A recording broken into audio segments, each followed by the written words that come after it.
Shima and I are very pleased to host this event on behalf of the JoyGuru Humanitarian Services.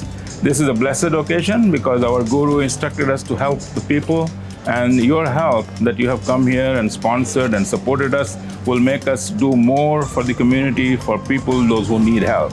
So this event is for that.